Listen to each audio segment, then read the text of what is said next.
Now, in recent weeks, you've got the AI narrative shifting, and with it, the value of the trades all around it. Blue Owl captures the headlines last week. They suspended payments to investors indefinitely.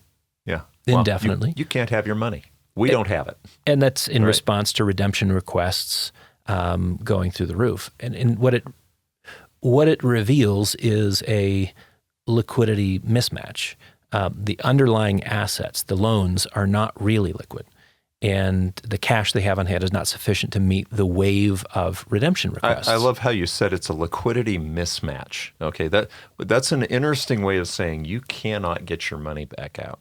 That's what you're saying. Yeah, well, and it also speaks to the frailty of the structure, right? You can't have certain products within an ETF because of the implied liquidity of the structure. You go to sell and click the mouse and it's gone, except that the underlying assets might not have a two-way market. And so that the liquidity mismatch is sort of the implied liquidity, what you assume is liquid when actually it's really not. And the whole notion of private credit is that you've bought yourself extra time and you're getting paid what's called an illiquidity premium. You should be making more money on it because your money's going to be tied up for 3, 4, 5 years, and you can only have part of your money back on a quarterly basis requested in advance. But now it's indefinite. Yes. Now it's indefinite. So, Blue Owl is... Yeah, and again, this ties into AI in many ways. Blue Owl is in the process of walking away from a CoreWeave data center loan. CoreWeave builds all of their compute capacity with debt. And this is a problem. If Blue Owl is not going to provide the credit, they can't build the data center. So CoreWeave's under pressure as well. Other private equity companies are rushing to their client inboxes, sending messages of, don't worry, we're okay. Doesn't this sound like let's go back. 2008? 2007 first. 2007. Yeah. Where it's like, don't worry, everything's going to be fine, but it's not.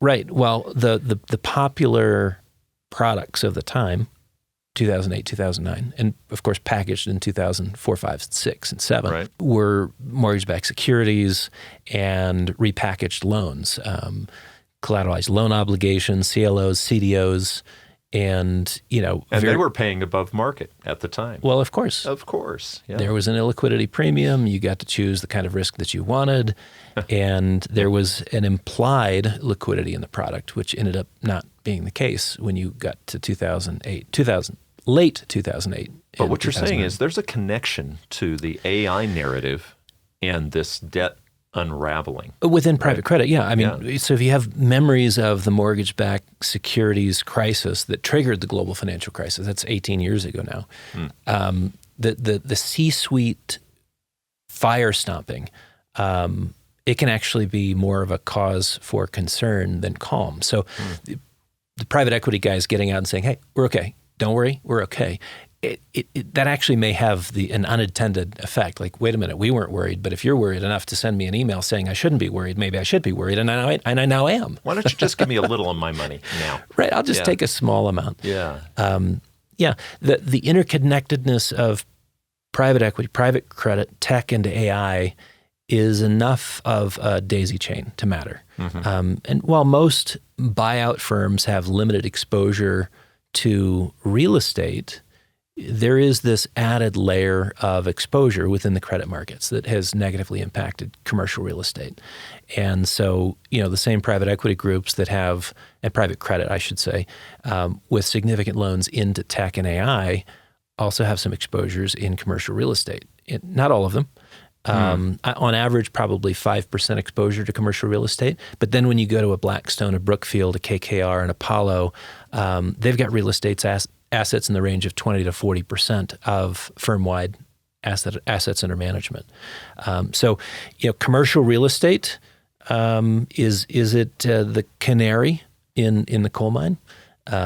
You've got a listing of Chicago offices that changed hands in the last quarter, selling well under previous purchase prices. I mean, I'm looking at the list now. 74% lower than the previous purchase price, 87% lower, 82.5% lower, 85% lower, 68% lower, 94% lower. So it's either a bargain or it's a free fall. Yeah, I mean, we're talking about real money here. From 165 million at last purchase to the hammer price at 22. 51 million to 4. Wow. 377 to 85. 302 million to 45.